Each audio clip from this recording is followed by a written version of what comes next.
Assalomu alaykum aziz do'stlar. Bugungi videomizda tushda baliq ko'rish nimani anglatadi? Bu tush yaxshilik belgisi yoki ogohlantirishmi? Shu haqida batafsil gaplashamiz.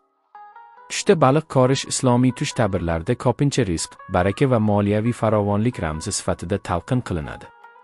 Mashhur ulamolar, jumladan Ibn Sirin fikriga ko'ra, tushda baliq ko'rish kutilmagan daromad, yaxshi xabar yoki hayotdagi ijobiy o'zgarishlardan dalolat beradi. Agar tushda katta va tirik baliq ko'rsangiz, bu katta imkoniyat yoki katta rizq belgisi bo'lishi mumkin.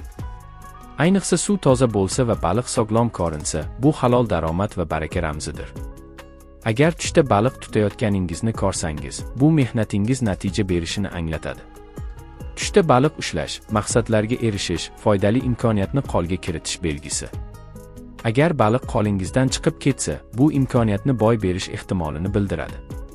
Tushda olik baliq ko'rish esa ba'zi talqinlarga ko'ra umidsizlik yoki kechikkan natija belgisi bo'lishi mumkin. Shuningdek, loyqa suvdagi baliq muammolar yoki chalkash vaziyatlardan ogohlantiradi. Agar tushda ko'p baliq ko'rsangiz, bu katta baraka va ko'p rizq belgisi hisoblanadi.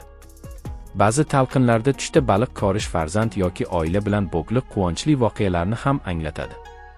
Xulosa qilib aytganda, tushda baliq ko'rish ko'pincha ijobiy ma'noga ega.